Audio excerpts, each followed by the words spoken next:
If you double that in today's value, right, at 350, you gotta be at $60 million in asset value, right?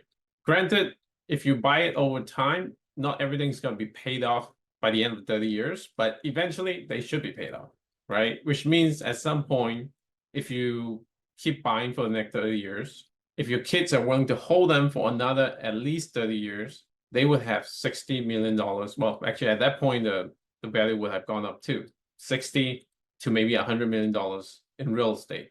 If you guys would just do the right thing for 60 years between you and your kids, they're gonna have a bunch of real estate worth a lot of money, plus not the headache of having 1,000 properties, right? Because that takes a certain level of skill set and ability, and it's very hard to manage. But then if you just have a couple dozen, 3 dozen properties, it's not that hard to manage or teach someone how to manage it, because honestly, you could probably just have one property manager who's somewhat decent and at screening tenants, and someone who's pretty good at maintenance, and have a crew that does some fixed up, and know the good roofer, know a good HVAC guy, and be okay with it.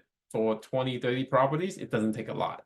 So that's the point I'm trying to make today is, yes, you still want to buy at a good discount, right? I would say at least 20% discount for this kind of properties, but you don't need to be at 70%, like 30% or 50% discount for it to make sense to you, especially if you get the right properties.